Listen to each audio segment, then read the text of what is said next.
across the world have been subject to sexual or physical violence by an intimate partner. That is approximately 462 women per minute. You'll see the clock beside me, and we put there to pay tribute to each and every one of those women. I would also like to start by thanking all of you from around the world who are joining us today, and we are hoping that you're going to be inspired by the perspective that we're taking. We decided this year to address the root causes of violence, to see how we can work together to shift the narrative, to deconstruct stereotypes, and address violent patterns and behaviors and mentalities.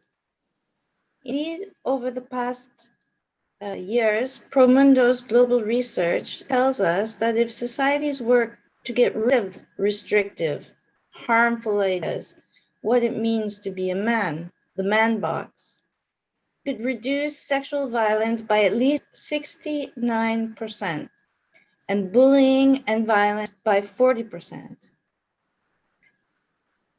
This is impressive.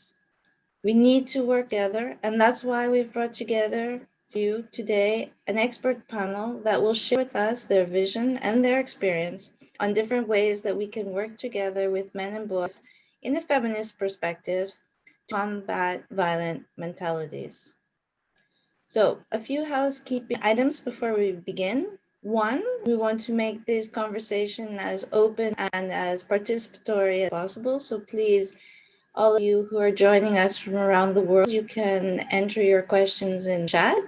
You can ask them in English, French, or Spanish. There's interpretation also for this Zoom meeting today. We have wonderful interpreters that are there to help us. And given the amount of traffic that has been registered for this session, or if you're facing any technical difficulties or found that somebody you know cannot connect, you tell them that this session is being retransmitted through the UNESCO YouTube channel, and a specific address will be provided in the chat. So before we get started with our panelists, many of you who you've seen on the screens, we first would like to open our discussions today with a message from UNESCO's Director General, Audrey Azoulay. Chers amis, bonjour à tous. Je voudrais commencer avec les mots de Gita, une femme indienne confinée avec son mari et ses enfants au printemps dernier. Elle nous dit « Les choses ont changé lorsque l'école a fermé. Les enfants ont vu leur père plusieurs fois en colère, mais ces dernières semaines, cela a empiré. Ils l'ont vu jeter des choses contre le mur et me tirer par les cheveux. » Partout dans le monde, il y a malheureusement des millions de Gita. Selon les données disponibles dans de nombreux pays, la violence domestique, qui touchait déjà près de 250 millions de femmes, aurait augmenté de 30% en moyenne. Les jeunes filles sont les plus exposées, car au pic de la crise, elles ont été 767 millions à n'avoir pu se rendre aux classes. Et selon nos études, 11 millions d'entre elles pourraient ne jamais retourner sur les bancs de l'école. C'est aussi le cyberharcèlement, la violence en ligne, qui a explosé, alors que 73% des femmes en souffraient déjà, selon l'ONU. La violence qui se déchaîne enfin sur celles qui osent se dresser pour défendre les droits des femmes. C'est parce que l'avocate Hanan Al-Barassi avait consacré sa vie à la défense des droits des femmes qu'elle a été abattue en pleine rue à Benghazi en Libye.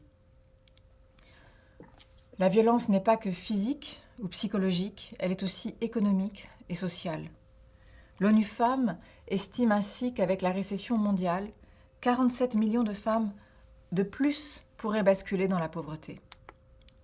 En cette journée internationale, prenons donc conscience qu'il existe, juste à côté de nous, une pandémie de l'ombre, pour reprendre l'expression du secrétaire général des Nations Unies, Antonio Guterres, une pandémie de violence qui compromet à long terme l'égalité des genres et la paix.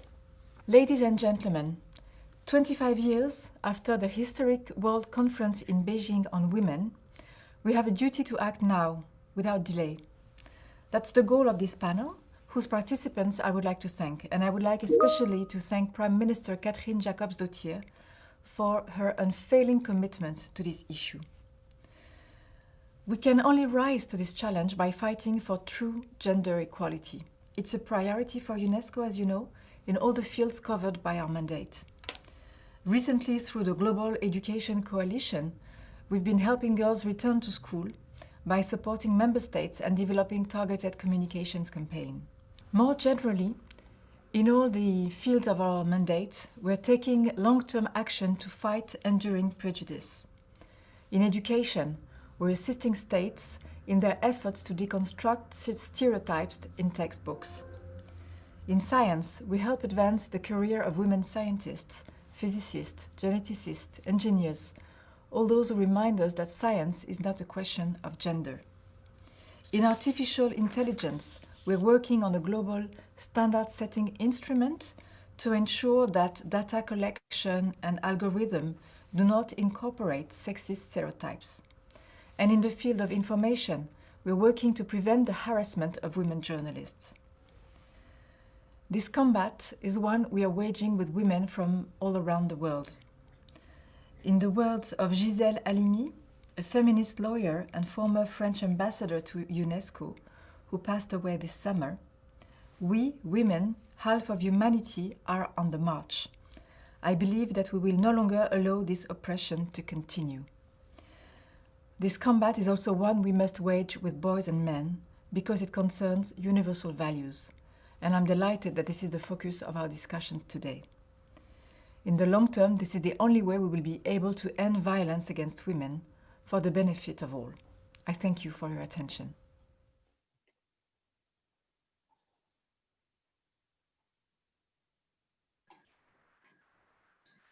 Thank you, DG. Our Director General, Audrey Ablay, she's a globally recognized gender champion. She has, as you can see from her statement, a strong commitment for gender equality as a global priority at UNESCO that cuts across the entire mandate of the House, from girls' education to safety of journalists. She also mentioned something that is very important, that taking up the challenge to address and eradicate violence against women requires solid partnerships, especially those that are visionary and forward-looking amongst all of the 193 UNESCO member states. One of them that strongly supports gender equality and the work of the Organization on Men and Masculinities is Iceland. As mentioned by our Director General, the leadership of the Prime Minister, Catherine Jacobs-Dottier, has become unprecedented. Iceland is also one of the co-leaders of the Beijing Plus 25 Action Coalitions on the prevention of gender-based violence. We are honored to have a message from her today. Let's take a listen.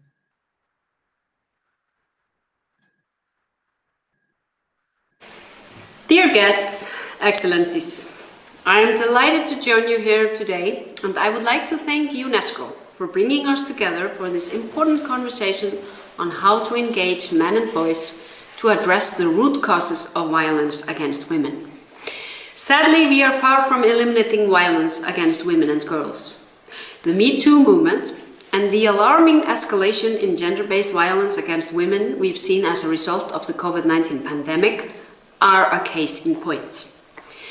The pandemic is also further enabling those who have in recent years successfully rolled back previous victories on women's sexual and reproductive health and rights. In the global context, Iceland has been successful when it comes to progress towards gender equality, and we are proud of our achievements. At the same time, we are aware of the numerous remaining challenges to fully closing the gender gap. It has been a priority for my government to address intimate partner and gender-based violence against women. We have focused on the rights of survivors, and we have taken legislative steps to increase those rights. We have aimed to improve survivors' trust and access to the judicial system, for instance by improving the quality and speed of investigations. We have worked actively to include men in the conversation about gender inequalities and we have invited them to be a part of the solution. The barbershop concept was developed as a way of getting men involved as partners in promoting gender equality. Violence against women is both the cause and the consequence of broader societal inequalities between men and women, and we must do all we can to end it. In Iceland, we have put into action the first comprehensive policy on preventing sexual and gender-based violence and harassment with an action plan for the next 4 years. The overarching goal is to increase education on how to prevent and act on gender-based violence, to deepen the discussion and raise awareness and understanding in society. Parental leave for both parents was implemented in Iceland in 2000, granting both parents a non-transferable right to paid parental leave. It has been 9 months total per couple, but in early 2021 it will be extended to 12 months, designating a certain number of months to both mother and father, and making these months non-transferable is done to ensure that fathers also take leave when having children. This levels the playing field professionally for men and women of childbearing age when it comes to hiring and promotions. Fathers in Iceland have generally used their entitlement to paternity leave, and doing so is socially well acceptable. We have also seen that starting off like this makes it more likely that a father will take time off later to care for a sick child and to take on more domestic responsibilities. Equal parenting changes how we think of altering traditional roles and gender stereotypes in society.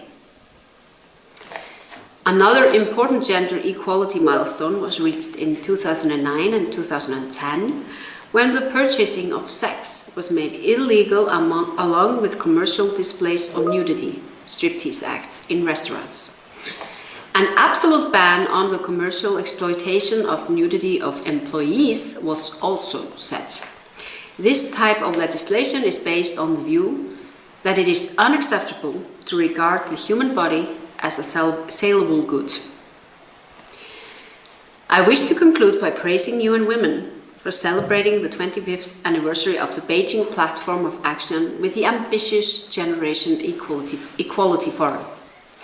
I am particularly honored that Iceland has a leadership role in the Action Coalition on Gender-Based Violence, with the goal of eliminating violence against women and girls, and to work towards achieving the important Sustainable Development Goal number 5 on gender equality.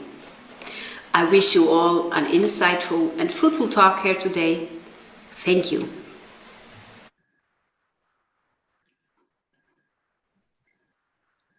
Thank you, Prime Minister. That's very inspiring. So many ideas, so many pathways that we can chart together on the basis of her experience, the experience in Iceland. Thank you. I now would like to introduce to another inspiring woman, our newly appointed Assistant Director General for Social and Human Sciences at UNESCO, where the sector has been pioneering a new initiative on men and masculinities with promising results in several countries.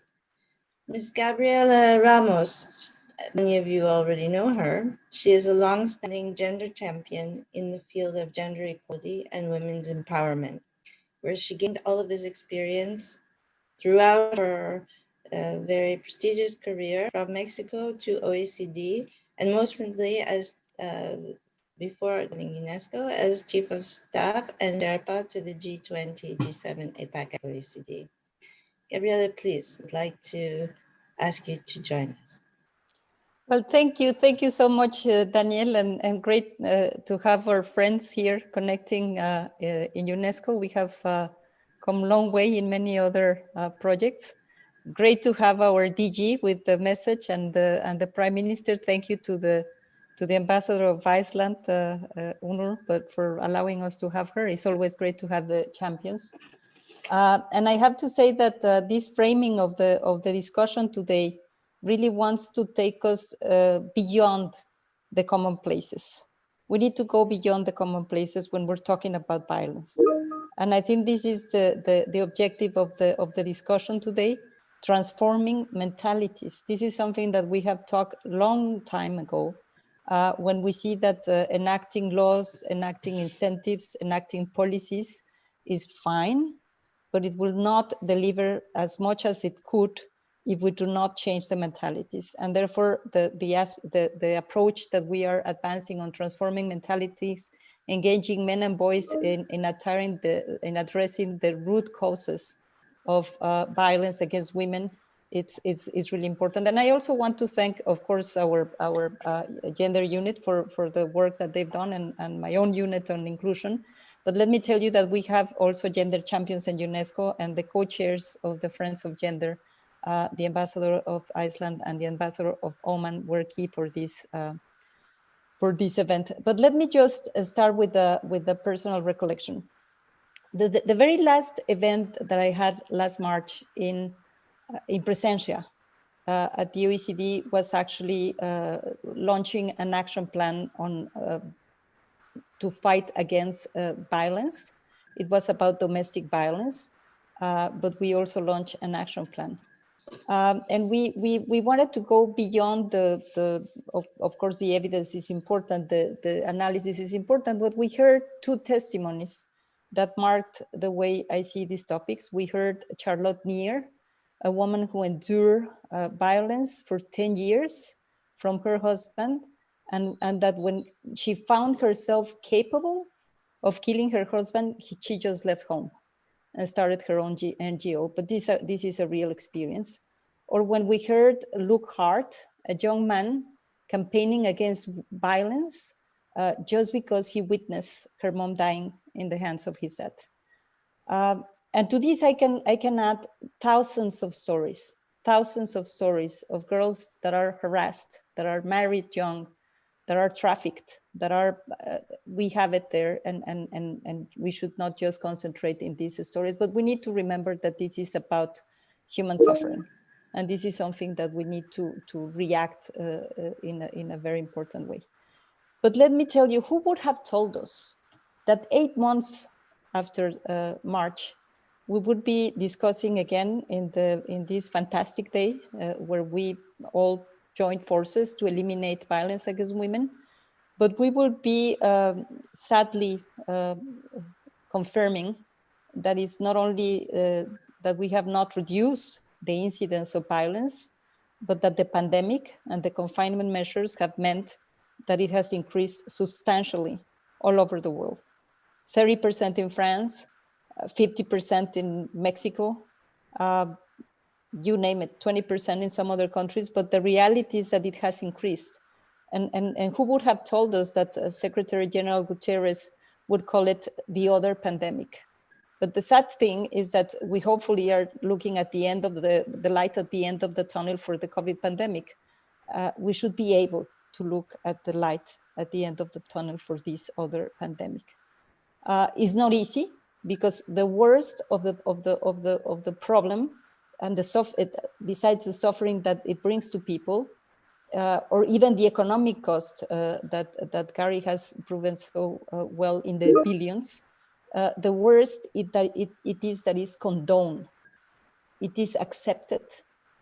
And even when you have a large group of women that justify the facts, that would say, yes, boys will be boys, and that's the fate that we women have, that's it. And I think this is what is really shocking. UNESCO was created to promote peace in the mind of men and women. How could we explain that we justify or that we find ways of reduce this problem? And it's not only about us, it's not only those women that of course are under mental stress and had to find ways of enduring. It's also the fact that you have institutions, legal institutions, judicial institutions that are in charge of fighting this, and that also have a very lenient way of addressing it because it's just the way it is. And therefore, I feel that if we have this tolerance to violence, we have to think about it systemically, because it's no longer a gender issue. Of course, it's gender, of course, it's women, but it's the tolerance to violence that we need to fight.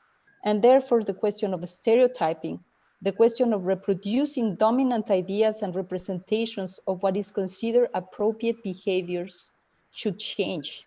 Because this the approval of certain behaviors, when we educate boys to be tough, to exert dominance, to be competitive, we should not be surprised then why they would reach this limit when things get taught.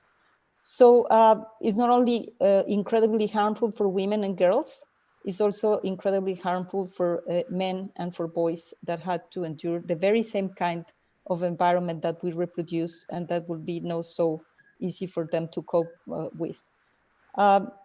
Promundo, whose founder and CEO is with us today, thank you, Gary, estimate that if social change occurs within societies and the current set of pre-existing harmful norms of masculinity was eliminated, then sexual violence could be reduced by at least 69%, and bullying and violence against women by 40% every year. And as our DG mentioned, when it goes viral and when it goes to the net, we also should be considering how these technologies, how the media, our media sector is also working on how to counter these harmful images that are transmitted all over the time. How do we get together to reduce this? So to turn the story around, we should change mindset, and we should change men's mindset. And I think this is the core of this story. Men actually can become a powerful catalyst for change by rejecting these harmful role models and play a positive role with their peers, and especially to the younger generations. They can contribute to change the narrative of abuse and violence. They can publicly refuse to endorse or condone harmful behaviors and attitudes that lead to violence against women and girls. By changing this mindset, we will be contributing to this broader strategy, the UNESCO's strategy to build a more peaceful world. I take the answers that the Prime Minister shared with us. I take the answers to have neutral, gender neutral textbooks. I take the answers to train teachers not to start reproducing those stereotypes that take away the confidence in girls and give a little bit too much stamina to boys. And I take also the institutional decisions like dual parental leave that will help us break these stereotypes. But everything starts from within. And therefore, this is the call that we're doing here to try to instill another notion in a way where we can recreate this stereotyping and this behavior in men and women. And so my question, of course, UNESCO will continue to be committed to this goal. I was attracted to UNESCO also because it has this fantastic global priority on gender. And we will put all of our efforts to reduce this evil that continues to be so present everywhere. And so my question to you, to the speakers and to the panelists and everybody that is joining us today is how would you join us? How would you join forces with UNESCO? What would you do yourself to end up this pandemic? And how can we build, therefore, a much peaceful world? Thank you very much for joining us, and I will be very, very pleased to hear what and learn from you. Thank you.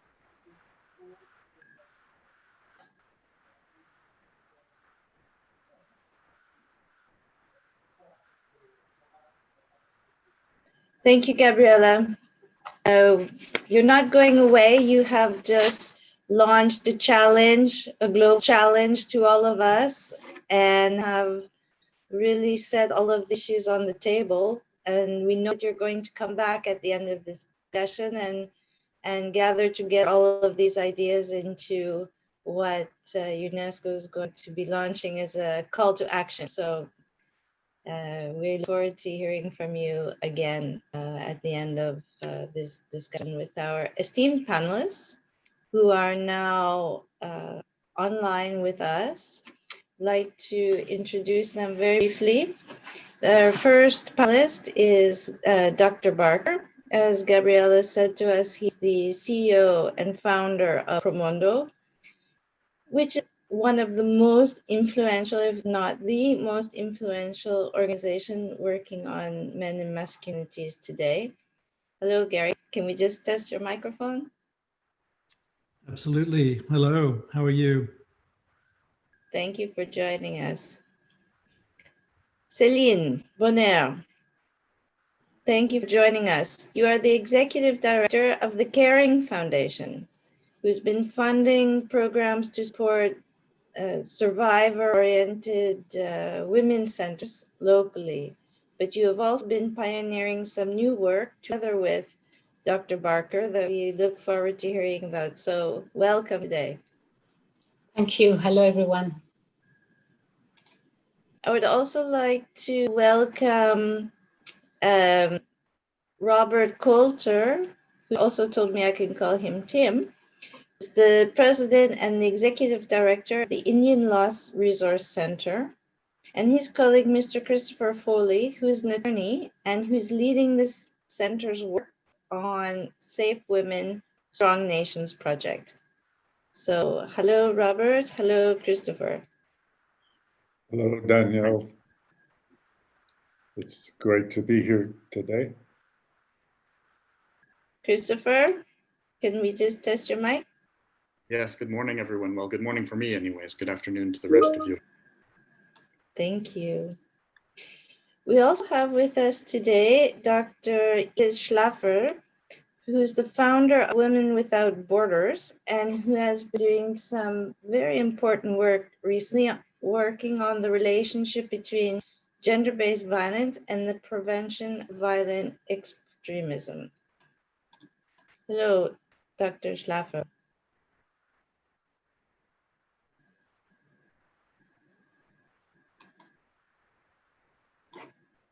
Can you say hello so we can test your microphone?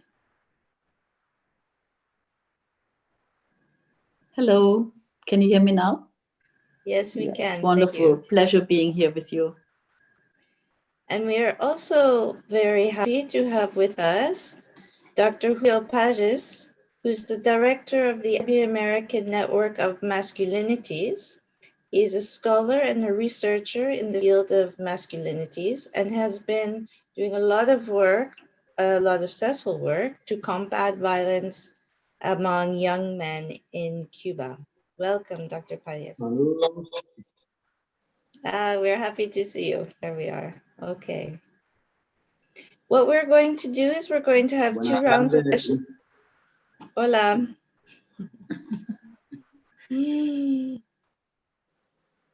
What we're going to do is have two rounds of questions.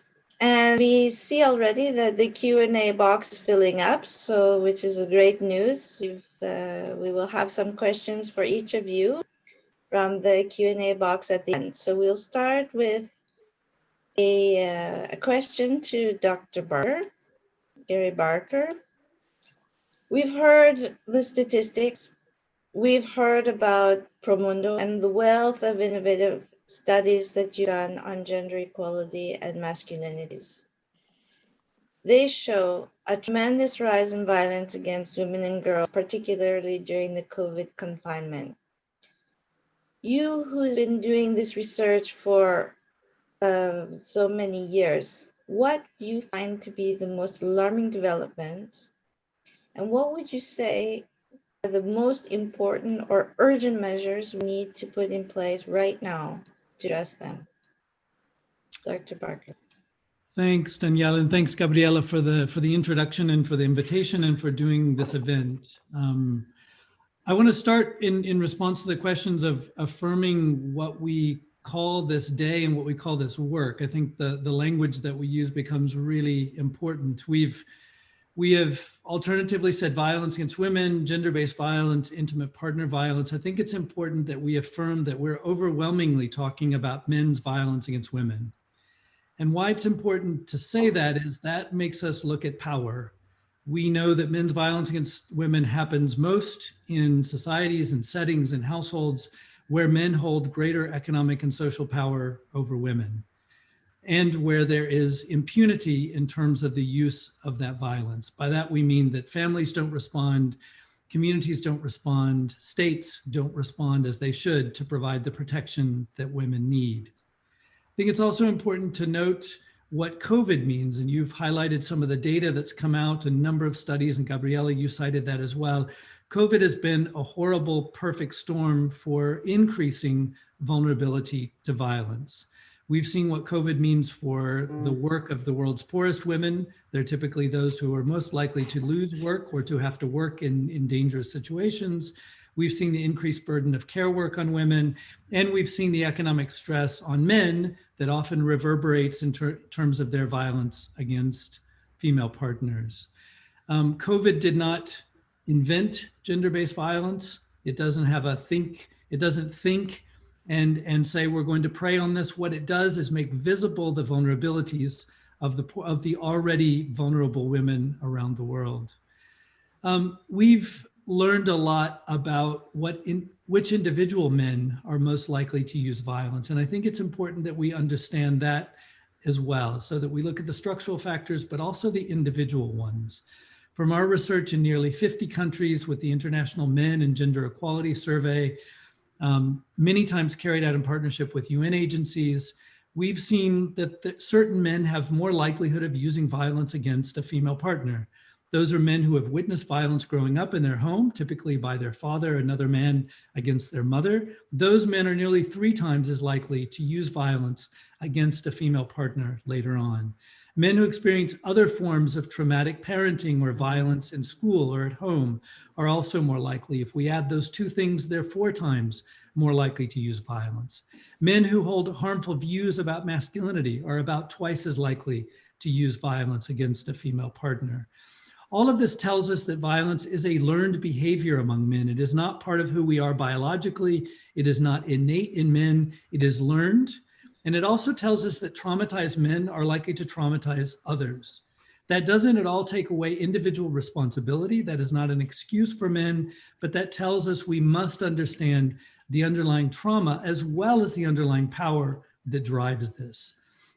So some things that we've learned and we think urgently need to be scaled up, taken to scale, scaled in the case of COVID. 1, psychosocial support for children who witness violence growing up. Girls who witness it are more likely to be or to tolerate violent partners later on. And I just noted that boys who witness this are more likely to use it later on. We know a lot about what works in terms of psychosocial support. In addition to our awareness raising campaigns, we need specific services targeted for those young people who do witness and experience violence growing up. We need education scaled up, taken into the school curriculum, certainly something UNESCO has done for years, about consent and healthy sexuality and healthy masculinity, taken to earlier ages. We're partnering with the Caring Foundation on the new Global Boyhood Initiative to precisely do that, to have these conversations even younger about healthy boyhood and healthy masculinities. Third, we know that parent training can work, engaging men and women, men to do a greater share of the care work, but both parents in any setting, or whether that's a same-sex couple or a heterosexual household, about what healthy consent looks like, about nonviolent child rearing, about engaging men more in caregiving, as we just heard the example from Iceland, coupled with parental leave and other supports to engage men more in the care of children, we believe is another antidote to violence. Women's economic empowerment, we know around the world, needs to particularly be scaled up in this moment. And added, when we add to that engaging men as partners, we think it can work even more. Finally, community-based approaches that engage gatekeepers and opinion leaders at the local level to question violence and end the impunity, so that all of us are in it as a community approach and not just one day or 16 days a year, but all year as being voices to end violence against women, engaging particularly men and boys as being part of that solution. And I think it's important as we note that we're 20 years into this global attention with the 16 days of activism to end violence against women, that we note how much we know about what works, whether that's the Sexual Violence Research Initiative, the Prevention Collaborative, the global network of Men Engage of more than 700 NGOs. There's a huge evidence base of what works to engage men and boys to end violence against women. And it's also important to say, finally, that all of that work is not instead of supporting women survivors of violence. It must go hand in hand with that work. And I'll stop there. Thanks. Thank you very much, Gary. You've really set out the scene for us, and your work, while some we may ask ourselves, it's obvious the relationships, but until you actually do the research and start putting the evidence base down, that's when people start to pay attention. So thank you for the incredible work that you're doing. And we know that Céline Bonner from the Caring Foundation has been paying attention to your work and have, in fact, with the Caring Corporate Foundation, are working together with Promundo on developing new initiatives such as the Manhood 2.0 or the Global Boyhood Program in New York. And so, Céline, I wanted to ask you, what would you say were the most compelling or determining factors for the foundation to start working on what we call healthy masculinities? And what lessons are you learning from these different programs that you've been launching, and not only what has worked, but also what didn't work? Because sometimes we know that we learn more about things that don't work than the things that work. So I'll ask Céline to address these questions. Thank you. Thank you, Michelle. I'm really honored to be part of this high-level panel. And I want to warmly thank UNESCO and Mrs. Gabriela Ramos for the invitation. I will start with a few words explaining what is the Caring Foundation and how we work. So the foundation was founded 12 years ago, and it's exclusively dedicated to combating violence against women. So we are a corporate foundation. We receive our funding from the Caring Group, which is a global luxury company with several houses such as Gucci, Saint Laurent, Balenciaga, and 38,000 employees worldwide. So at the foundation, we work very closely with local partner NGOs in 6 main countries. And we are really positioned between these two worlds, the private world and the non-profit one. And we have a complementary role to governments and civil society. And to combat gender-based violence, we believe that we need to act at 3 levels. So as it was mentioned before, through flexible funding to local non-profit partners, organizations that support survivors through comprehensive services. And today I would like to pay a special tribute to the crucial work of these organizations and the many women and some men who run them, in particular in this time of COVID. We also develop prevention programs with younger generation to put an end to the intergenerational cycle of violence, as Gary mentioned it, and we do that with Promundo as well. I'll come back to it. And we also seek to bring on board other actors to take collective action. So beyond the extremely important work of supporting women survivors, we also must turn our attention to preventing violence in the first place. And to do that, we need to work with the youth and in particular with young men and boys. So that's the reason why we started to work in partnership with Promundo, first by supporting their Manhood 2.0 program in New York. It is a program designed to engage young men, 15 to 24-year-old, in thinking and talking about gender equality and to build healthier attitudes, behavior, and relationships based on respect and equality. And we decided to go one step further by targeting even younger boys, 4 to 13-year-old. As it was mentioned by Gabriela as well, every day boys encounters messages about what it is to act like a boy. And often these are messages harmful for boys themselves and for those around them. And these ideas are reproduced generation to generation in families, in school, in sports, and in media. So to break this pattern, we launched with Promundo the Global Boyhood Initiative in the US this year. It provides young boys 4 to 13 and the adults in their lives, the teachers, the parents, the coaches, media makers as well, with some resources to help boys become men who embrace healthy masculinity and gender equality. So we're looking at the long-term system change. This initiative includes research pieces. So we did some focus group and interviews of both parents and boys, media research with the Gina Davis Institute.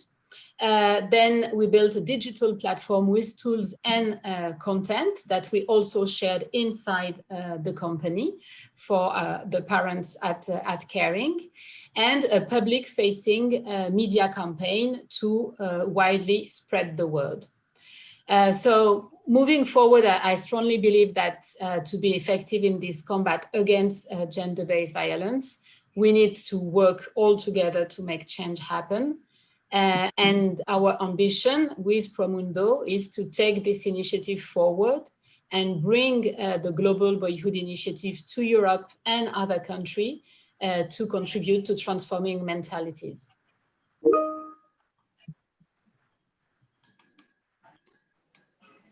Thank you. Thank you very much. When you talked about long-term systematic or structural change, I think this is what we are all aiming to, all that we're driving for, and it's really inspiring to hear the Caring Foundation is indeed aiming at long-term structural change.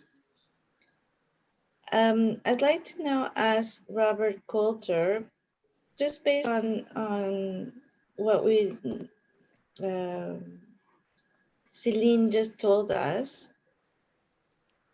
We know that violence against women is a universal phenomenon. Long-term structural systemic change is important. But we also know that the solutions to that change or to eliminate violence against women are influenced by economic, social, and cultural contexts. So, Robert, what has your experience working in and with Indigenous communities has taught you that can be used to create new policies, to provide inspiration to us, to our global audience, on how the behavior of men and boys who use violence against women can change? Thank you so much for inviting me and my colleague, Chris Foley, to participate in this event. It's an honor to be here with this distinguished panel.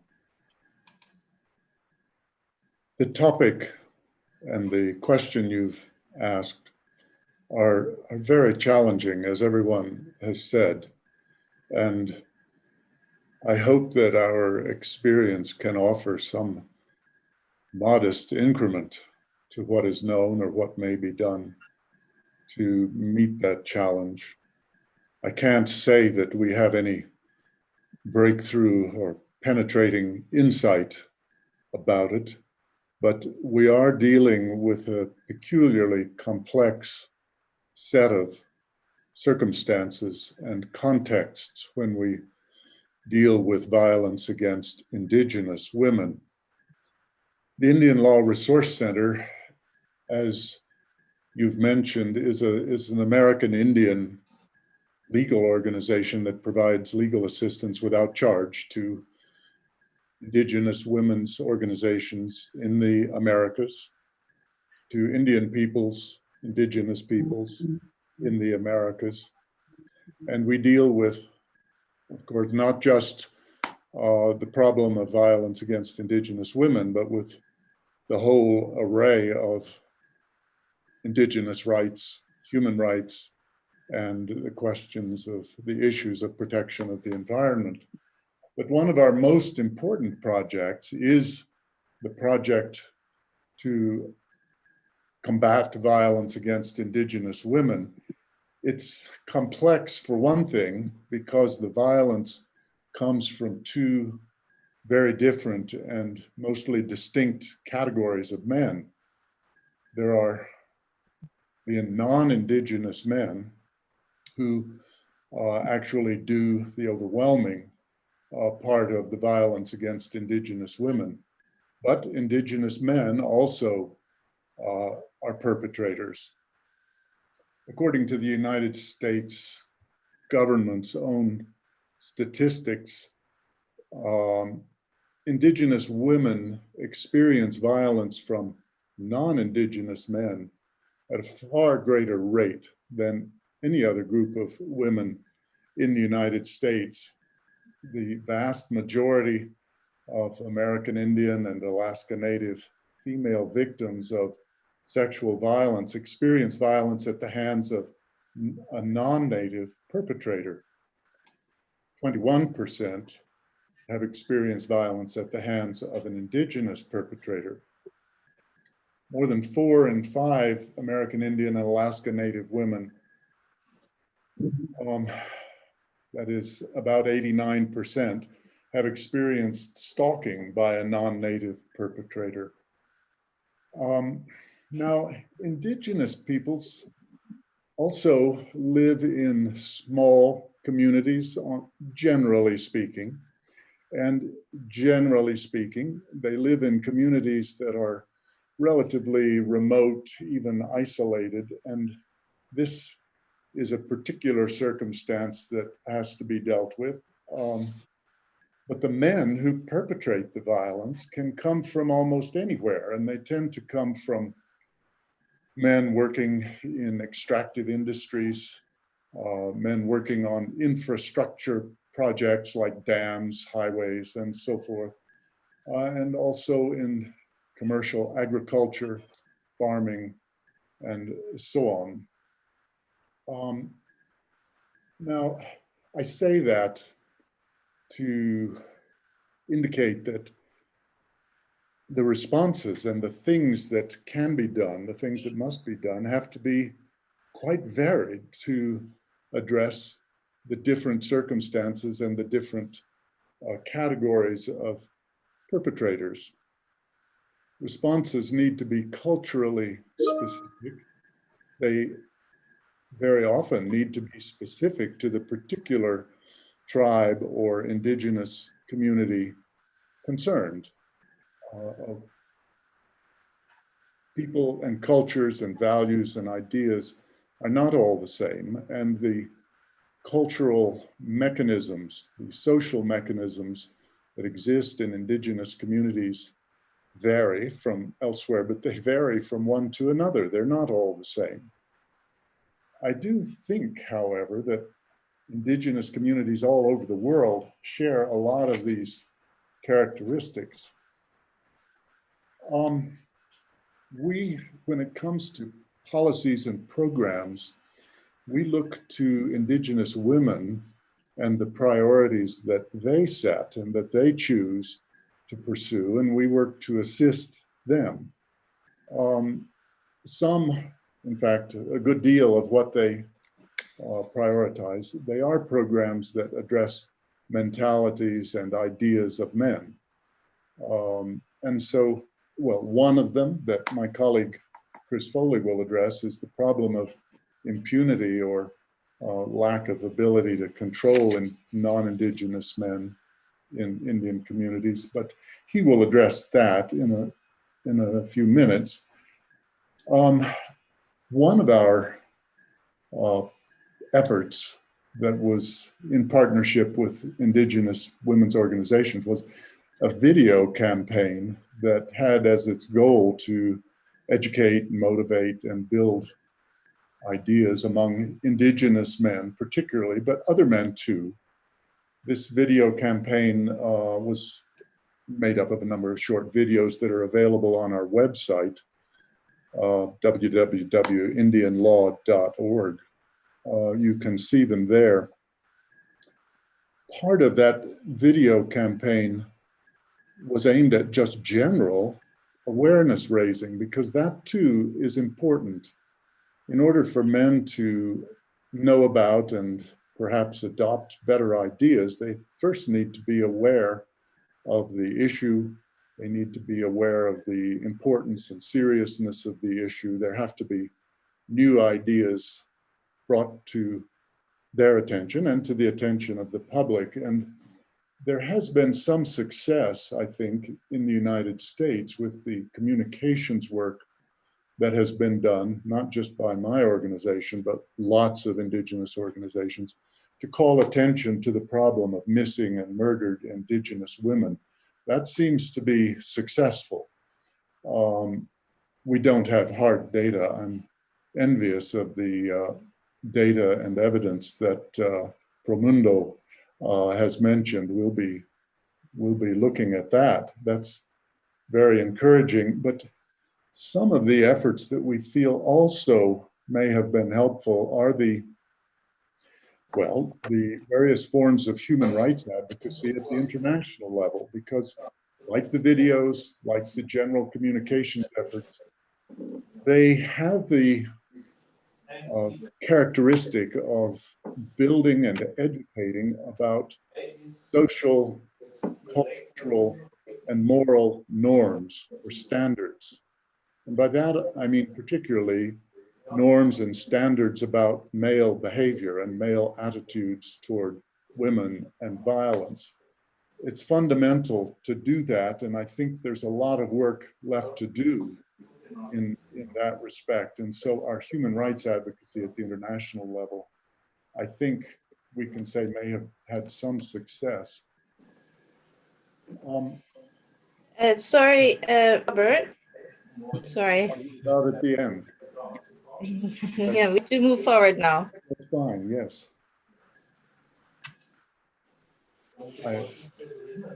Let me give the floor to the next speaker, Danielle. Thank you, Robert. And sorry to cut you off. Oh, that's all right. There's so many important aspects of this discussion and so little time, but thank you. What you said at the end about the human rights advocacy and thinking about men and masculinities, how it has evolved and how the social and cultural context has very different layers of meaning, also helps us to contextualize what Dr. Schleffer is going to tell us now, where she's been able to even take the discussion further to make the links between what she calls the domestic violence and violent extremism, the war zones in home and the war zones on the street. Dr. Schleffer, can you tell us more about these connections you're making? So again, thank you very much for this invitation. I'm delighted to be with this wonderful panel. It's an honor. And I'm happy to share with you our insights in the framework of my work at Women Without Borders, an organization which is an NGO headquartered in Vienna and focusing on promoting a new security architecture. And our current security architecture, and we all know that, is focusing on hard power, law enforcement, military force, and it's per definition very male structured. So the question is, and I think the interesting question for all of us is, what causes violent extremism to emerge? And this question now rises to the forefront of many government and political agendas. And there's a sense of urgency surrounding these questions. There is consensus that knowledge, what breeds radicalization to violence, is essential for containing it. I mean, this goes without saying. We must, beyond recognizing social and political failures, and we know all about it, poverty, personal grievances and so on, return to the common starting point, and that's the family, where it all starts. We have to engage with those who have unique access, deep insight, as well as an emotional bond with their vulnerable adolescent kids. We know, there's no common profile of violent extremists or terrorists, but the majority of them is male, the majority of them is young, starting at an early age, like 14, 15, 16, until into the young adulthood, until 28 or so. So I have interviewed a number of mothers whose children were susceptible to violent extremist messages and followed their recruiters' call to action. We realized that they were often struggling with violence in their homes when we explored their ecosystem, their surroundings. And I would like to share with you one of the examples. I had several conversations with Aisha, who is the mother of the so-called 20th hijacker of 9/11. And she insisted to learn from her son when he had already left the house, and she was in touch with him via messages, to learn why he actually left and what was the last push. So she received that letter from her son, which said, "Dear Mama, I have to leave you because I cannot protect you anymore. Papa has beaten you so often, and he even tried to kill you. Now God will take care of you, and I will meet you there. I will go ahead of you." I mean, this is, I think, a very impressive example what did push him over the edge. But we must remember that it is not only young men who are lured to the appeal of the caliphate phantasma. We worried increasingly about young women who join forces. And we have seen in our work on the ground from Belgium to Germany, the UK, Austria, that the limitations and the violence young women face in their homes in the name of family honor is exploited by recruiters. It is a real recruitment factor. Oppression drives them away to an environment that is ironically even more oppressive. So gender-based violence is rooted in deeply ingrained misogynist structural realities that help normalize the cycles of violence. So the link between violent extremism and gender-based violence has become increasingly apparent in our work. And gender-based violence, I would like to say, is really an overload driver into violent extremism, which is not sufficiently noted yet. We have to redefine, and this is my conclusion, we have to redefine the definition of security to be more gender-focused and community inclusive. To do this, we must include families, mothers and fathers, and bring them on board as allies, as our security allies. They are there from the first moment. They are the educators of their children, the first school in the lives of their children, and they have to have the ability to safeguard the spaces at home. So we have to expand and shift the way we look at safety that includes the whole spectrum of threats. And this includes all forms of gender-based violence, which can translate into drivers for violent extremism. So without safeguarding the personal environment, the families of the young at risk, there will be little success in containing the threat of violent extremism. And I do think this is a joint effort of families undertaking before we move to the policy level, advocating for the whole of society approach. So safety, I would say, and solidarity at home will bring, with bridge building across the gender divide, this is the starting point to get ahead of the curve. Thank you very much. Thank you very much, Dr. Schleifer. It's quite serious, this link between security, redefining security, and how gender-based violence is actually fueling an uncomfortable sense of security in our societies.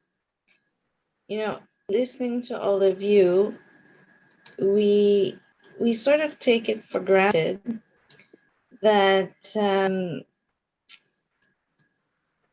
the men and boys would be actually willing to engage in action to address gender inequalities, violence against. We're making that kind of assumption, and a lot of the programs and work that you have been doing has has really engaged men and boys. I wanted to ask Dr. Payez, what happens when they're not interested? How do we find solutions to engage men and boys in this work when they just may not be interested or don't want to at all? Well, what's your experience?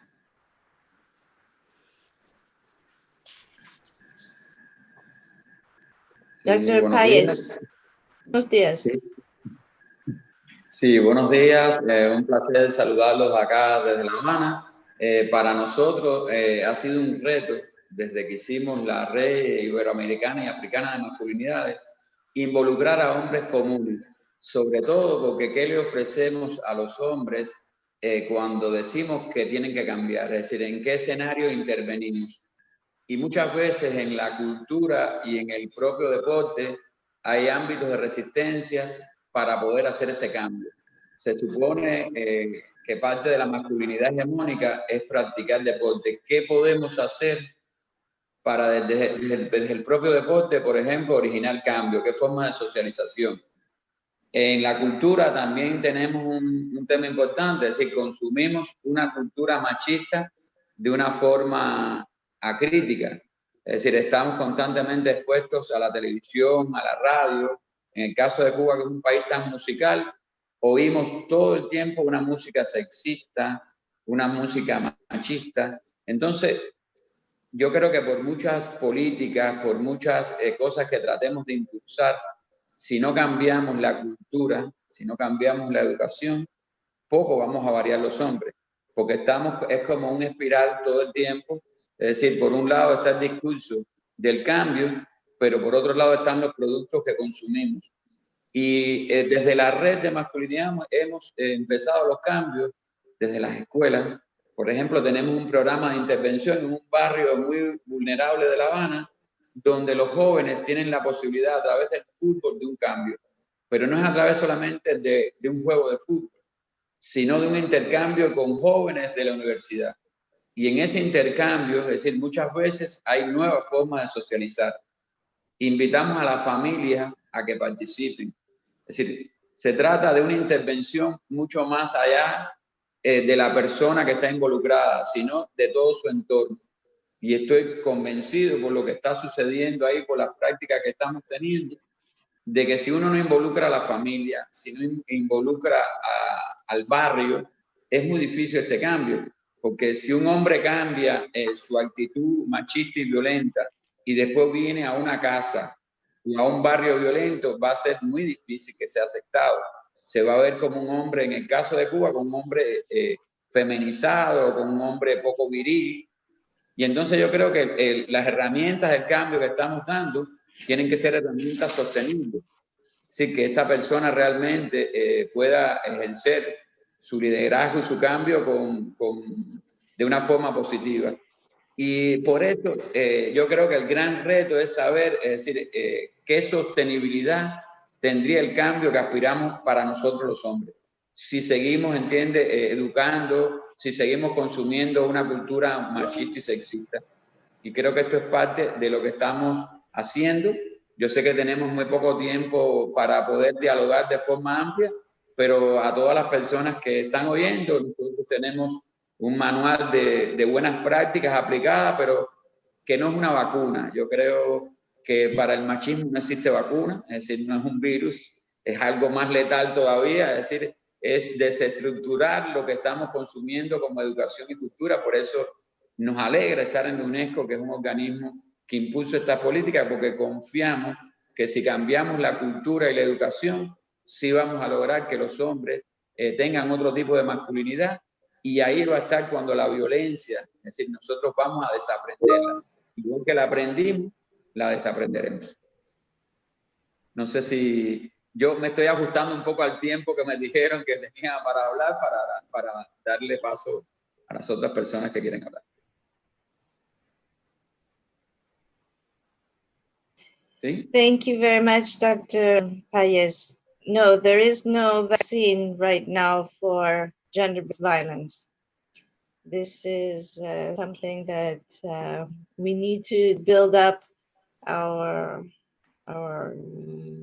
resistance, and through all of the work that all of us are doing, whether it be at the structural level or directly with young men and boys, I'm sure we will be able to chart a pathway towards changing these mentalities of violence towards women and girls. We are running terribly late, so I'm going to ask you in the next round to be very short, please, so that we can also try to get some questions from the audience. So I'm going to ask Chris first of all. Chris, we talked about systemic change, structural change. We talked about impunity. We know that you, as a lawyer, who are working to address the unprecedented levels of violence against Indigenous women, both within and outside of the Indigenous communities. What can be, or maybe to try to help everybody to make it shorter, can anything be done within the legal system to change the behavior of men and boys to halt acts of violence against women? 2 minutes, please. 2 minutes, all right. I'll be as short as I can be. Thank you, first of all, for inviting me. I'm very, very honored to be here, of course. Yes, I think there is a lot that the law can do in this field. There's a lot of options. As my colleague Tim began by pointing out, violence against Indigenous women is effectively a universal problem in the United States and by all reports around the world. In the United States, we know that more than 80% of women report experiencing violence, and more than half report experiencing physical violence from their intimate partners. So it is almost everywhere. It is almost all of the time.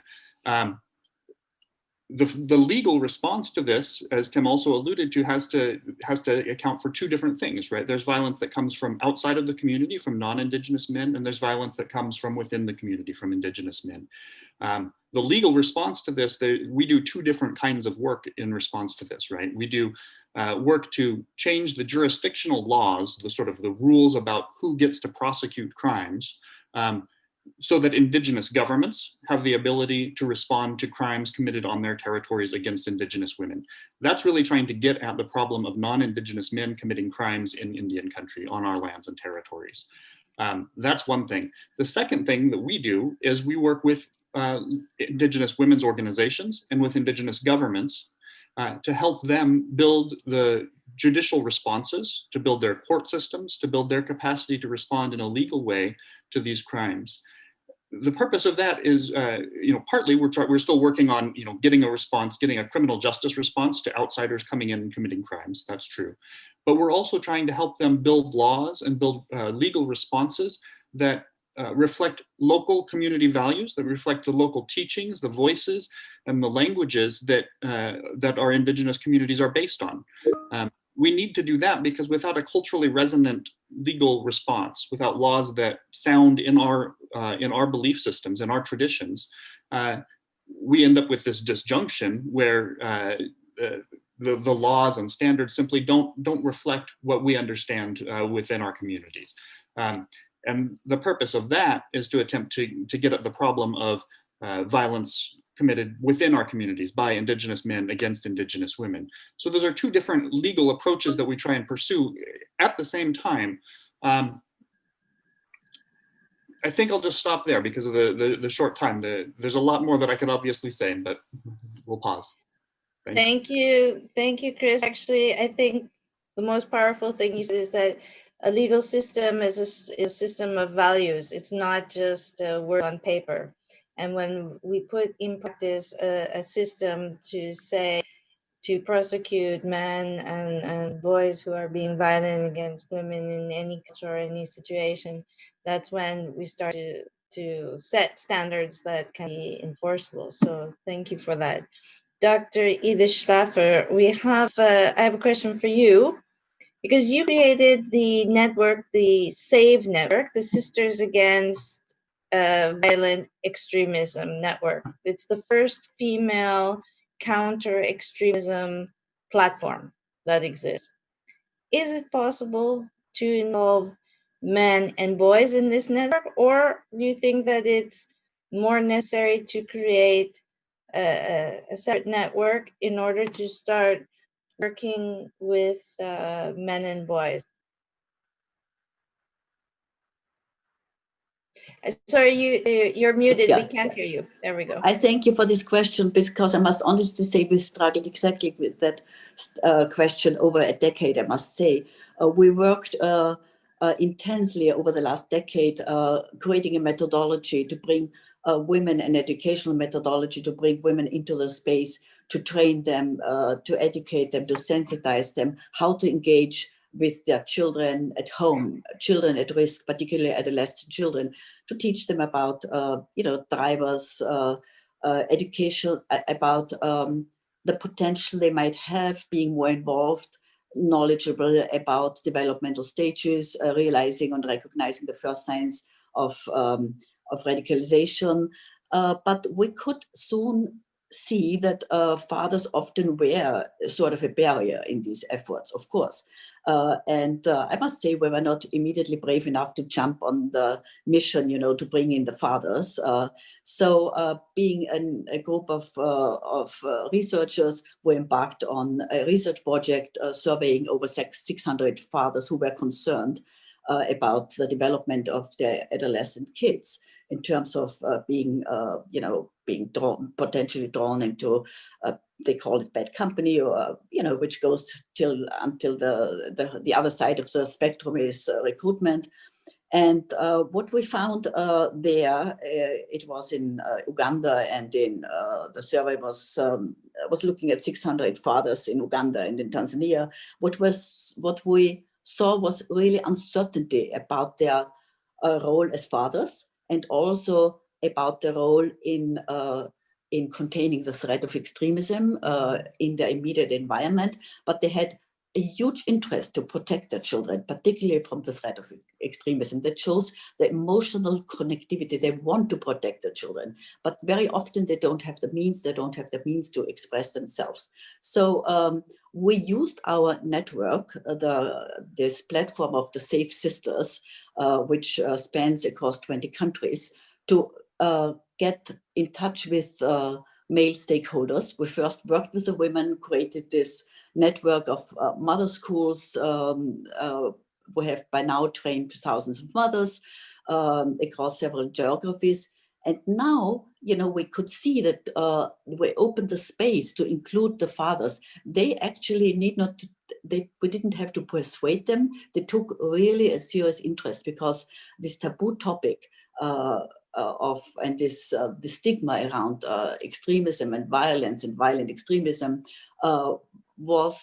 became, kind of part of the dinner table conversation, because the mothers brought the lessons learned home, shared them with their families, and the fathers took an interest and even approached our partners on the ground. So we started the Father Schools, a complementary model, prevention and protection model. Father Schools Parenting for Peace now in Austria, Germany, and we will start our work in Belgium at the beginning of next year. And I do think that this is extremely important, because this is all around identity, male identity, and the question of the quest for identity is really important for the young, particularly for the young men, but also for the young women in the families. They want to know, in these turbulent times of adolescence, who am I, and where do I belong? How can it be somebody? And these questions need to be answered in their immediate environments, because the violent extremists, the recruiters, they provide answers. So our task, and I think their fathers have a role to play. We need to reclaim these tools of the recruiters. We have an advantage because the children are with us. They have to recruit them. They have to get access to them. The children are in the families. There is this emotional connectivity. Even if the emotions are almost broken, I'm sure we can establish them or heal them. And this is the work in the father schools as well, so that these youngsters are not provided with misguided solutions. So sensitizing fathers for this task is actually really intergenerational work so they can learn that this existential crisis can be dealt with in different ways, in more tolerant ways. And we can see that fathers are really interested in joining this journey, and informed mothers, I do think, will be instrumental for containing the next wave of radicalization. And we are seeing a series of recurrences across Europe. We had the attacks in Vienna 3 weeks ago, and before that in France. And I think this is not going to stop. And hard power solutions can only go so and so far. We really have to anchor the children, anchor the young generation, give them perspective, hope, and keep them there where they belong. Thank you, Dr. Schlaf. That's very inspiring, and is something I think that's driving everybody to continue this work. And you talked about unlearning the role of the father and how education plays a big role in unlearning behaviors, unlearning mentalities that have been we've been educated to accept on a systemic level. But there's also another actor in this scene that we have touched upon, but we can ask Dr. Payés about the role of the media, the crucial role that the media plays in forming our mentalities, and the crucial role they can play in deconstructing the stereotypes. We know that you have recently created a television program on men's issues, and wanted to ask you very quickly, I'm sorry because of the time, what are, let's say, the top ways that you find most effective to be able to communicate with men and to help deconstruct stereotypes using the media as your tool?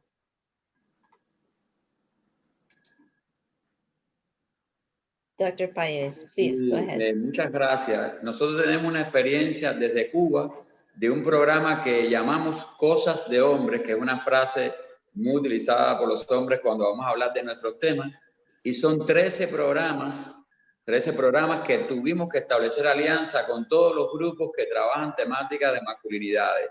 Y allí pudimos, por ejemplo, abordar temas que usualmente no están en las agendas de las masculinidades, que es el cuidado, por ejemplo, como el cáncer de próstata. Como ustedes bien saben, en Cuba la salud pública es gratuita, pero hay muchos temas relacionados con el cuidado de los hombres que son culturales, y desde el machismo tenemos muy malas prácticas. Yo creo que poder intervenir en la televisión pública, que es en el caso que te estamos hablando, nos ha permitido que las investigaciones que hacemos en la universidad puedan ser compartidas por millones de personas. En el caso de este programa que te hablo, lo logramos colocar en un día de mucha audiencia en el horario de las 9 de la noche, que es casi en el horario de las telenovelas, que en Cuba se ven bastante.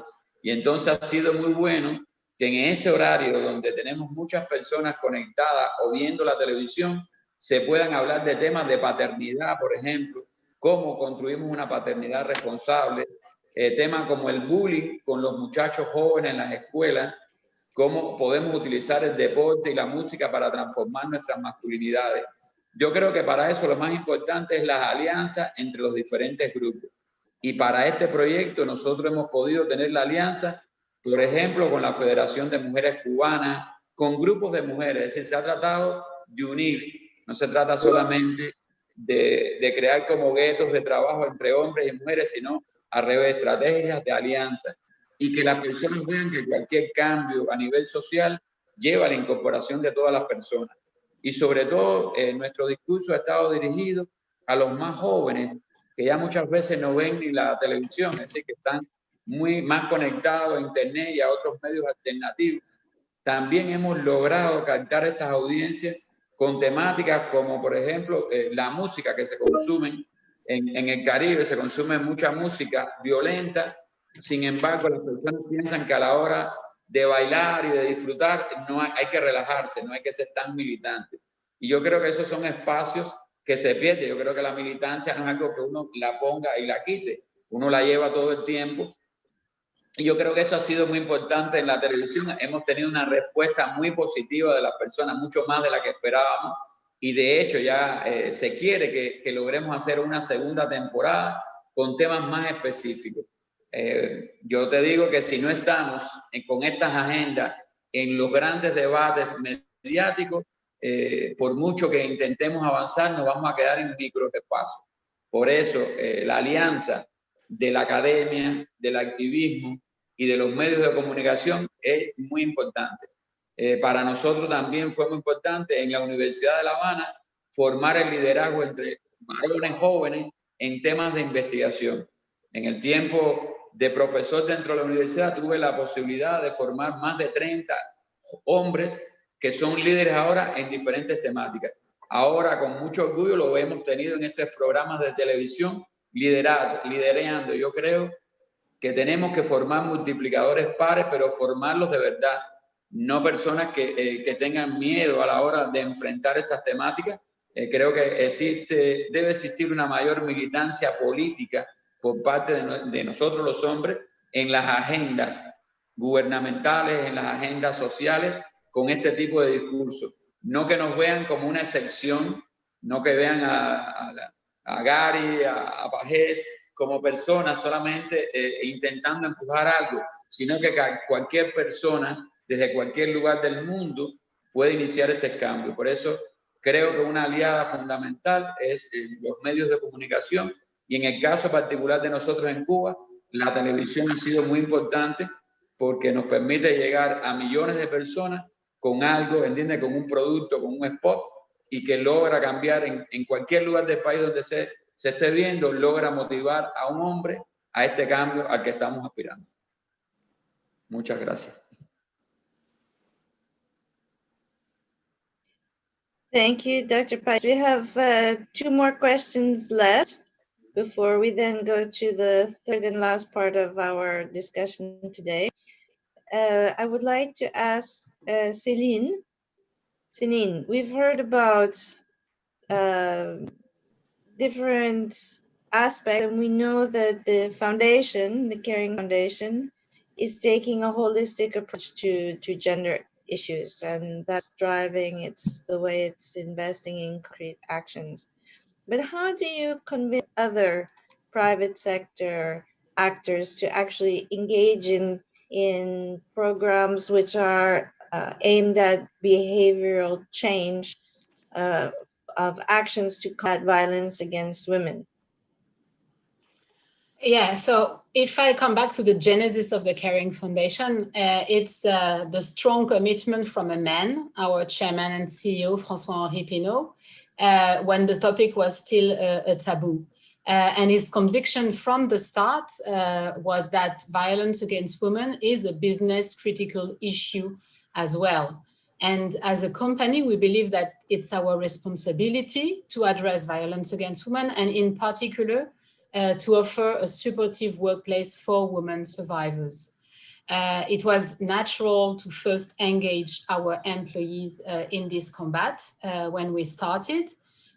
So since 2011, we had a very pragmatic approach through discussions with our partner NGOs, and we've designed and rolled out training workshops to our employees, any employees, including the Executive Committee of Caring and the brands. And the objective of this training is for employees to understand what is domestic violence, what is the impact on the woman and on the workplace for colleagues and managers, and to be able to provide support and guidance for survivors who choose to disclose. So it's not about dealing with the support, but it's to have the right mindset as a colleague or as a manager to know the resources and to be able to refer the woman to the specialist organization. And it's very important to raise the awareness of this, of both male and female employees. And starting from that, 3 years ago, we co-founded the first European network of companies united against gender-based violence. It's called 1 in 3 Women Network. We co-funded it with the FAS Foundation, and we were joined since by L'Oréal, Carrefour, BNP Paribas, Corian, SNCF, WeCare, and I'm forgetting 1 or 2. So it's an open network, and it would be great to have more people on board working on research pieces, on the impact of domestic violence at the workplace, interviewing the employees. We're working on awareness tools. On an e-learning, we do a little bit of common advocacy about the ILO convention, for instance. And the same kind of process could be applied for workshops on masculinity. Many speakers talked about the importance of training the parents. At the workplace, we also have parents, so we can also raise the awareness about healthy masculinity. Thank you very much, Celine. Thank you for those words. Great. We're now going to give you the last word in this panel.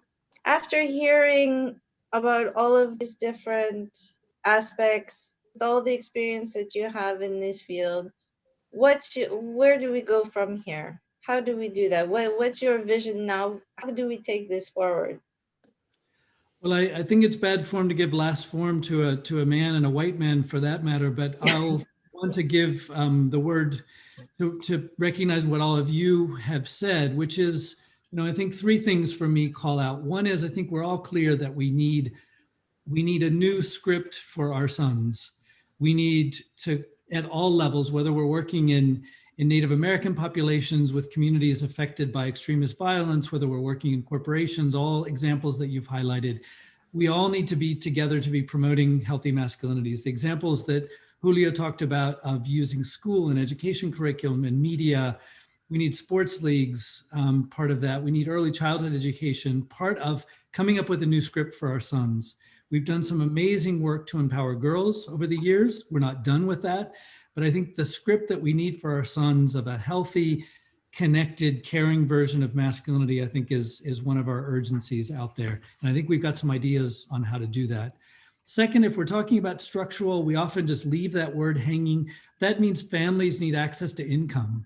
We need to think about social protection and cash transfer programs that offer a basic income. Cuba offers fantastic examples of making public health plus basic income plus housing all available. When we've done that in other countries in Latin America with cash transfer programs, they focus on mothers and on women as they should. We also need to look at those as places where we can engage men as allies and really embrace what we mean by structural and roll those out. And finally, I think we need to talk about the care economy. Edith mentioned the issue of engaging men as fathers. We need men doing their share of the care work. We know that in countries where men do more of the care work, there's less homicide. In households where men do more of the care work, there's less violence. If we talked about how violence is transmitted from generation, care is also transmitted. Where boys see fathers doing this, where daughters see fathers doing this, we have more gender equality. And I think that needs to be talked about as well. So as we call men out for violence, we call men in for healthy, connected, supportive versions of manhood. And to be in there for the long political conversations these are going to require. Conservative governments don't like these questions. They will ban these conversations in some places, but this is what we have to move on. Danielle, thanks for that. I see UNESCO as an amazing role for promoting a culture of peace. It's not only preventing violence, but how do we fill it in with peaceful masculinities? Thank you. Thank you, Gary. And you're not on one of those panels as the last speaking white man in that sense. You talked about calling men in to support healthy masculinities, and you're really a great role model for a lot of men, hopefully, that are watching this debate right now to inspire them to take action, to join in this discussion on healthy masculinities. So we still have a few more minutes left. I've been looking at the questions in the chat, and there are quite a few questions, in fact. but a lot of them are referring to, what are the keys? How are we going to overcome these extraordinary numbers and women and girls experiencing violence of all kinds on a daily basis?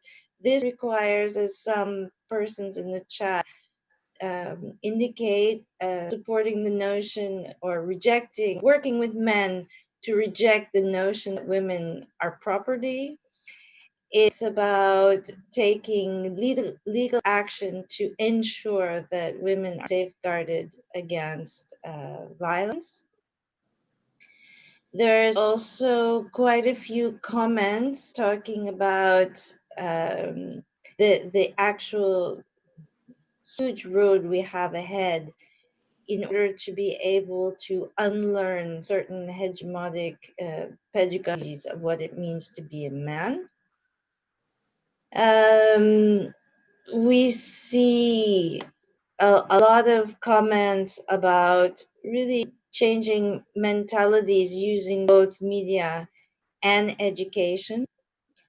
And in that case, how do we actually reach women who are in rural areas, not just in the cities where many of these centers and programs may be set up to be able to work with men and boys, but maybe somebody would like to tell us about perhaps a program dealing with healthy masculinities existing somehow outside of city centers. Would anybody like to jump in?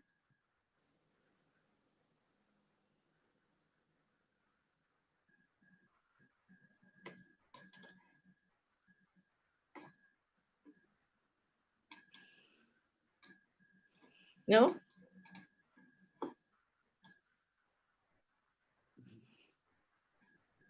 Sí, Julio aquí, Pajés. Okay, Daniel. sorry, I didn't see you. Go ahead. Sí, nosotros hemos logrado, muchas mujeres de ámbitos rurales, no solo de Cuba, de América Latina, tienen esta preocupación de cómo trabajar con los hombres, porque en muchos lugares las mujeres están empoderadas, pero sin embargo los hombres seguimos en esa masculinidad tóxica y violenta, con lo cual hay en ámbitos rurales mujeres empoderadas y hombres violentos en masculinidades tradicionales. Yo creo que hay muchas fórmulas para llegar, que no son estas fórmulas tradicionales, y podemos utilizar hoy en día, aún en las zonas rurales, llegan las nuevas tecnologías, la internet. Yo creo que tenemos que insistir que cuando estamos hablando de género y de violencia de género, de involucrar siempre a los hombres. Porque si bien las mujeres en estas zonas muestran más entusiasmo en trabajar masculinidades que los propios hombres, las mujeres que son las principales afectadas son las que también quieren originar el cambio. Yo creo que a nivel de estas localidades, una de las cosas más importantes que debemos hacer es cómo llegar a los hombres. Y nosotros lo hemos podido hacer en entornos rurales, con programas para trabajar desde la propia cultura, es decir, a través de obras de teatro, a través de bailes tradicionales. Es decir, ahora mismo estamos viendo cómo aún en los lugares más pobres y recónditos se están promoviendo bailes, cosas de participación colectiva. Yo creo que eso es una gran posibilidad, conocer estos sitios y cómo llegar a ellos. Y poder apoyar el trabajo de estas mujeres, pero tratar sobre todo de llegar a estos hombres de comunidades rurales. Nosotros aquí desde Cuba ya tenemos experiencia que podemos socializar y compartir con ustedes. Y yo creo que sería muy importante aprender también de las buenas prácticas, porque muchas veces solo hablamos de lo negativo. Bueno, ya lo negativo lo conocemos, ahora ¿qué podemos hacer para avanzar? Y creo que tenemos que utilizar más estas plataformas de intercambio para hablar de esas buenas prácticas, sobre todo en zonas rurales que hay mucho menos posibilidad de compartir.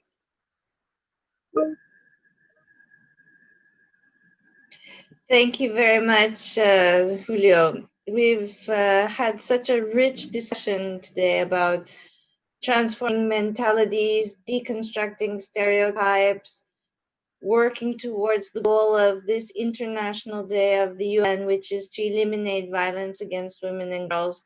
And we see that it takes an approach which involves a myriad of actors, addresses all the different power structures within society, whether they be technical, whether they be legal, whether they be economic, social, or cultural.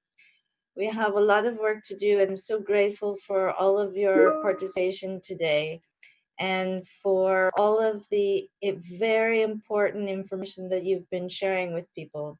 We talk sometimes at UNESCO about evidence-based policy making as a really important mechanism to be able to ensure change at the country level, and all of the work and the practices and the experiences that you've shared with us today has in fact really contributed to that. So thank you. I would like to now ask our ADG for Social and Human Sciences, Gabriela Ramos, to join us back again. She's been listening intently to everything that's been said. And we'll now, we like to also walk the talk, not just talk the talk. She's going to call us together for the next steps of action. Gabriela, please. Well, I have to say that I have really nothing to add. It's just amazing how much each one of our speakers from very different angles in terms of having concrete interventions, bringing families, bringing boys, bringing music, bringing more institutional and sound policies to try to, as you said, deconstruct this kind of environment in which we live. But let me just try to, and so thank you, because first what I want to say is that we would like to continue working with you. I would almost like to package everything that was said by Celine, Gary, Edith, Julie, Robert, and Chris, and to package almost, because what you said is just so useful in terms of not getting ourselves into the general discussion and the general framing of the issues, but with very concrete instances of success and failure of how much the kind of plans and the kind of actions that you have been carrying forward have delivered. And I take the fact that, of course, is a question of mentalities, is a question of how do we educate boys and girls, is a question of education. The media is just amazing, and UNESCO is also very strong on the media, is very strong on the education. Is the question of role modeling, is a question of what is permissive or not, is a question of how much your institutions can deliver or not in terms of fighting this ill. But let me just say as a way of concluding, first of all, UNESCO will continue working on these issues, and we will be gathering more evidence, and we will be trying, as Julio said, not only to overwhelm us with the terrible stories that we hear every day, but to try also to put in the table the positive stories, because I think there are plenty, and you have touched upon many. Each one of you represent one of those positive stories. We need to learn from those. We need to learn, and this is where we would like to partner with you to think about exactly what were the elements of certain interventions that you consider successful, because you can count on UNESCO and our universality and our members that are supporting this agenda to try to figure out how much we can replicate those experiences. Everything is contextual. Everything has to do with culture also in terms of different nations. But I think that just having some benchmarks in these areas will be fantastic. The other point I wanted to raise is that, of course, it takes also the question of role models and the root causes of these issues, because it's not only the fact that we educate men certain ways or not, it's also the fact that women still don't have the autonomy to reject violence. And I think this is very important.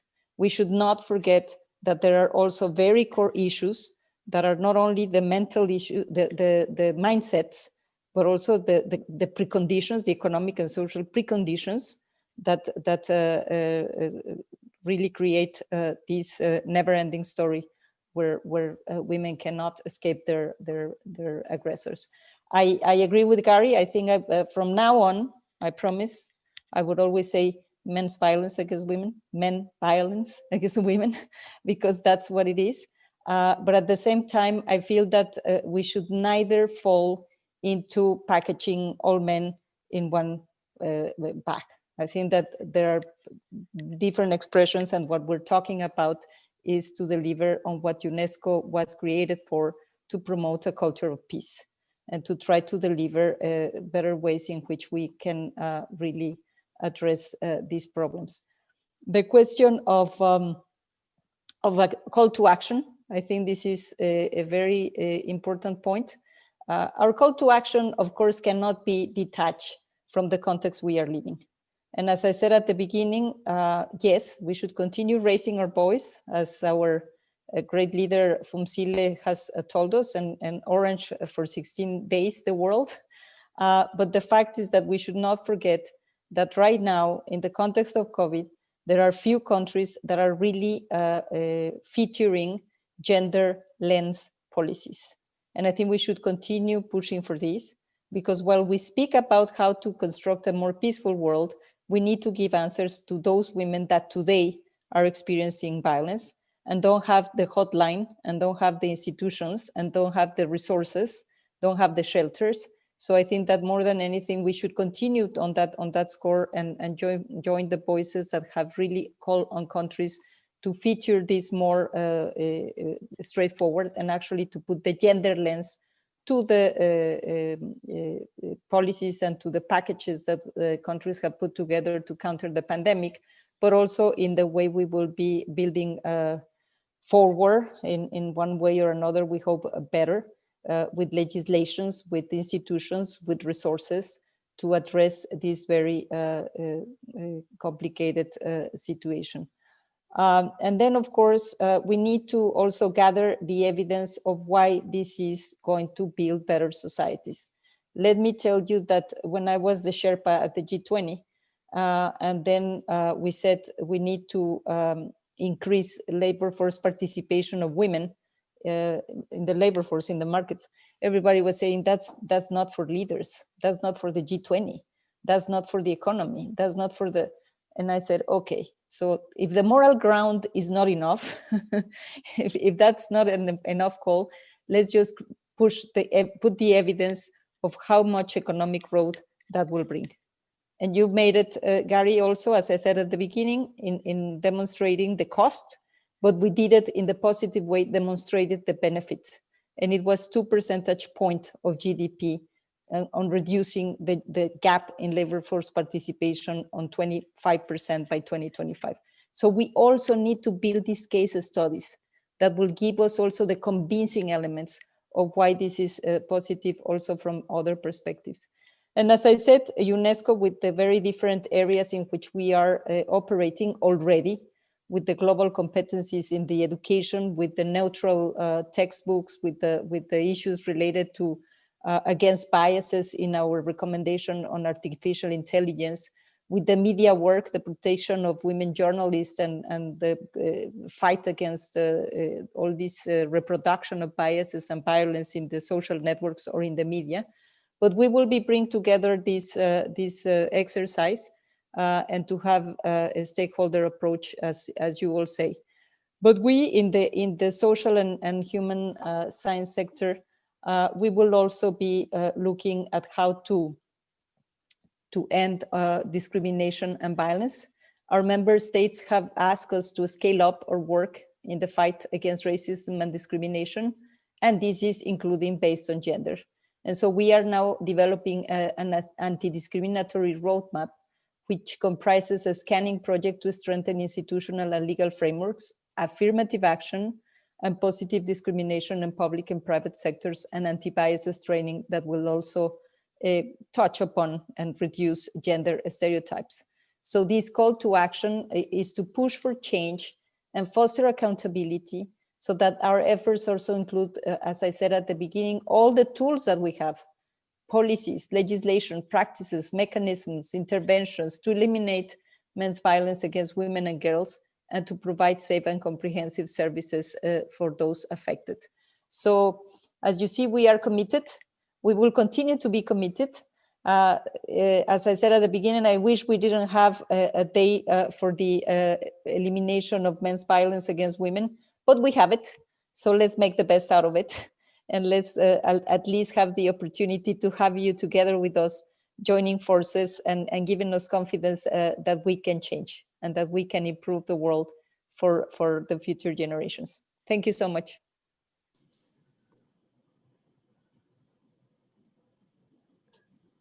Thank you, Gabriela. Thank you to all the panelists. Thank you to the hundreds of people we see from around the world who have been watching and also participating with their questions and their interactions in the Q&A. I'm sorry we didn't have a chance to get to them all, but we have recorded them and we will be making sure that we take them up and we'll try to get back to you individually.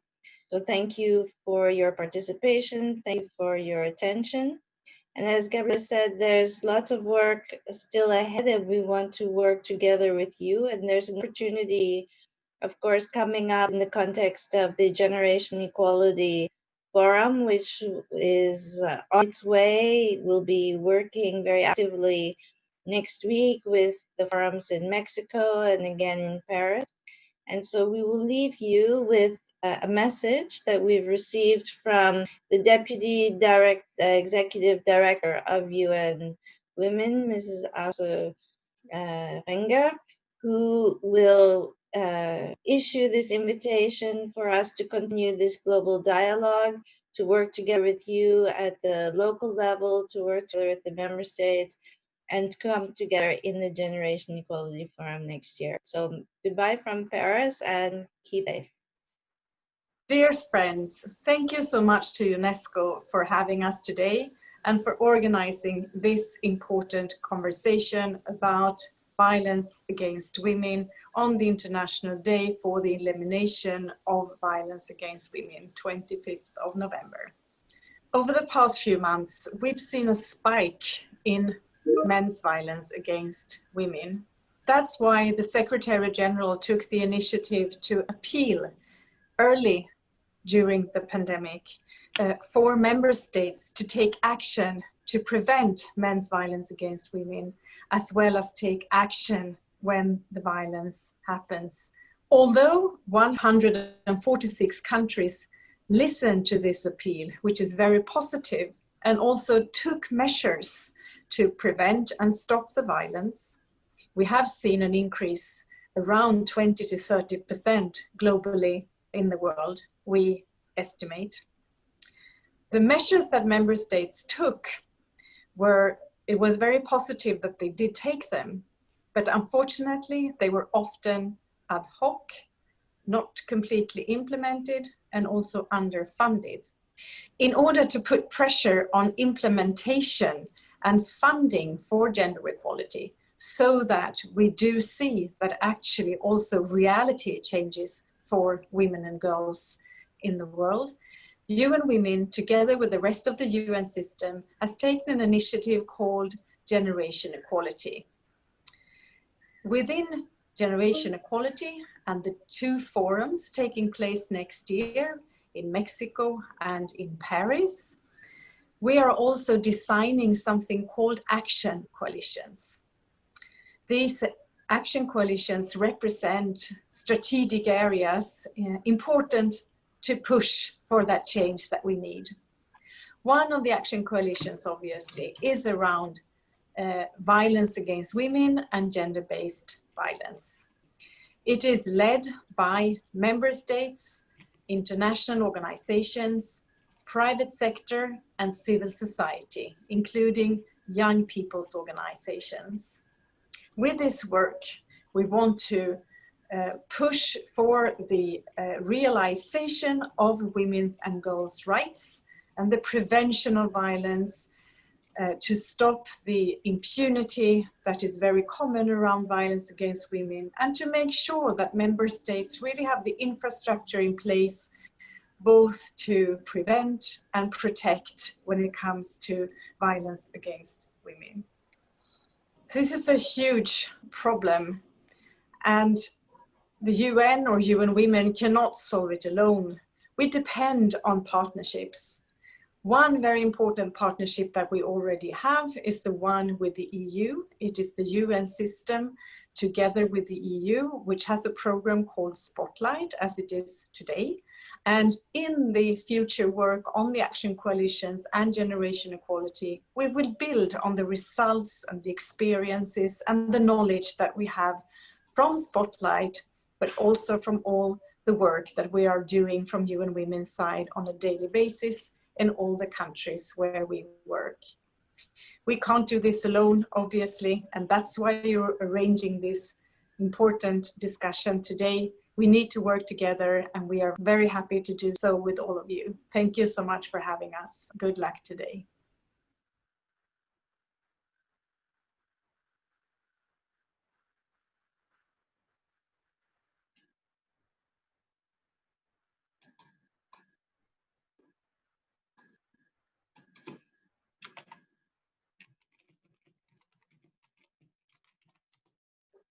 Thank you all. Thank you for being with us. And stay safe, stay healthy, and we hope to meet you in person very soon. Thank you, Danielle. Thank you all. Have a good day. Bye-bye. Thank you so much. Thank you. Thank you. All the best. Bye-bye. You did.